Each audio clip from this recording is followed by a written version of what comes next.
Ay, magandang tanghali po sa lahat ng ating mga kababayan. May makakapanayan po tayo, isang residente ng bayan ng Pola. Madam, ano pangalan niyo? Army Batalya. Ayan.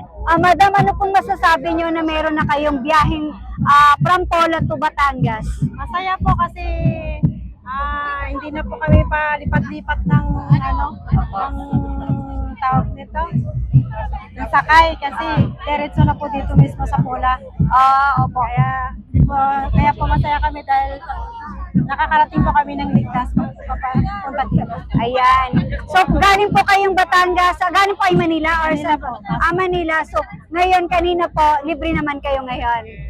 Ayan. Ano po masasabi nyo sa inyong ina ng bayan ng Pola? Ay magaling po si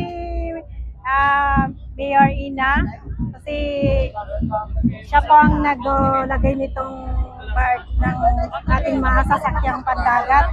Kaya maraming salamat Madam Ina sa inyong suporta na kami po ay inyong pinasaya dito sa pagsakay namin dito sa barko. Ayan. Maraming salamat. Ano pong pangalan niyo ulit? Noemi Batalya. Ayan, kay Madam Noemi Batalya na residente ng bayan ng Pola. Ako po ang inyong lingkod, Lynn Cabral ng RBIC News. Thank you very much. God bless.